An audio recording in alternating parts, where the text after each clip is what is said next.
وها النتيجة النهائية. ها الكيك من بعد ما خرج من الفرن صدقوني راه تيجي طالع ومنفوخ وهشيش وزوين ولذيذ. نتمنى تجربوا هذه الوصفه وتردوا عليا في التعاليق، وما تنساوناش من لايكاتكم وتشجيعاتكم فضلا وليس امرا. السلام عليكم، مرحبا بكم في مطبخ امينه.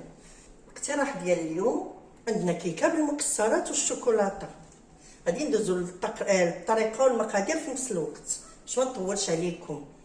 عندنا قبصه ديال الملح، بسم الله على بركه الله.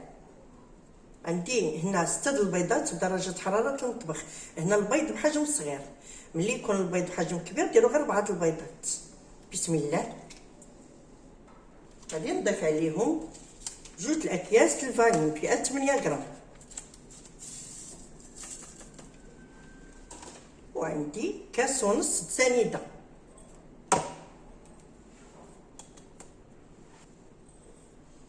والحلاوه تتبقى على حسب الذوق.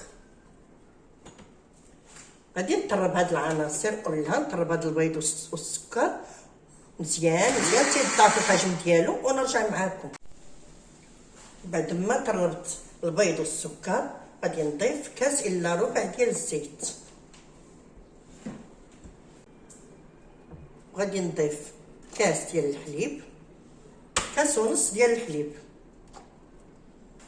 وغادي نضيف ياغورت بالنكهه اللي تتفضلوا، وغادي نطرب العناصر كلها. ودابا غادي نضيف الدقيق تدريجيا. الدقيق راني غربلته من قبل. غادي نضيف الكاس الاول، الكاس الثاني، وغادي نضيف 3 الخمارات من فئه 8 غرام. غادي نضيف لهم معلقه ديال الخل، وغادي نقرب غير بالفوه. دابا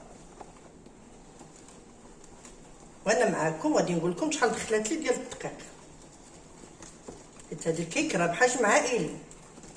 والكيك نذكركم بان الكيك اللي تيكون فيه المكسرات باش ما ينزلوا لناش لتحت تيكون شويه القوام ديالو ثقيل، ماشي بحال الكيك العادي.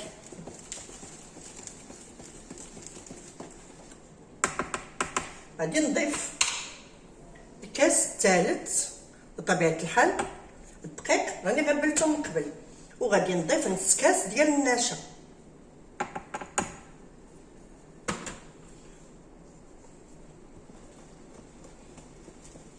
وغادي نخدم الخليط ديالي غير بالفوه تنوصل للقوام اللي نحتاجو. صدقوني هاد الكيك راه تيجي رائع ومنفوخ ومهوي وتيجي لذيذ بزاف. نتمنى تجربوا هاد الوصفه هادي وتردوا عليا في التعاليق ديالكم، ونكمل الخليط ونرجع معاكم. ودابا ها القوام اللي حصلت عليه. دابا غادي نقسم الكيك ديالي الى نصفين. نصف غادي ندير له الشوكولاته، نصف غادي نخليه تنرجع له. غادي نضيف ليه 2 اكياس ديال بودره الكاكاو،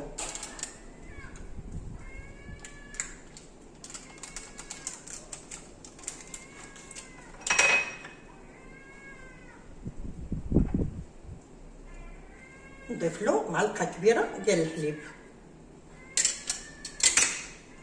وغادي نخلطو الخليط مزيان.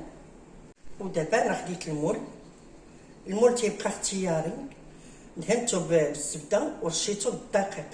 غادي ندير هاد الطبقه ديال الشوكولاته هي الاولى، بسم الله على بركه الله.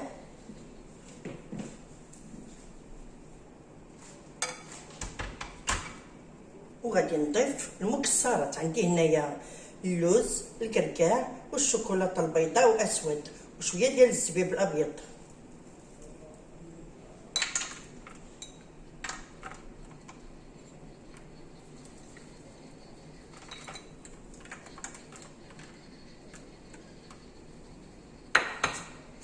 غادي نقاد المول، وغادي نضيف طبقه البيضاء،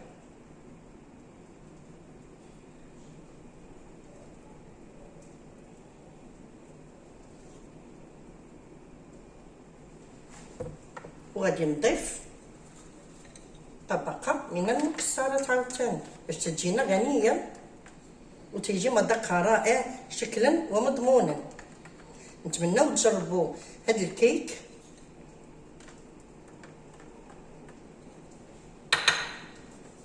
وغادي نكمل بنفس الطريقه، نكمل الطبقه الثالثه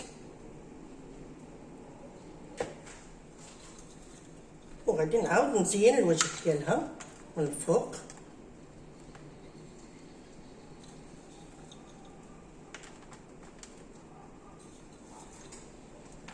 باش تجيني كلها مملوءه بالمكسرات وتيجيها شكل زوين وتتجي منفوخه وعاليه ومفشفشه ولذيذه بزاف. نتمنوا تجربوها.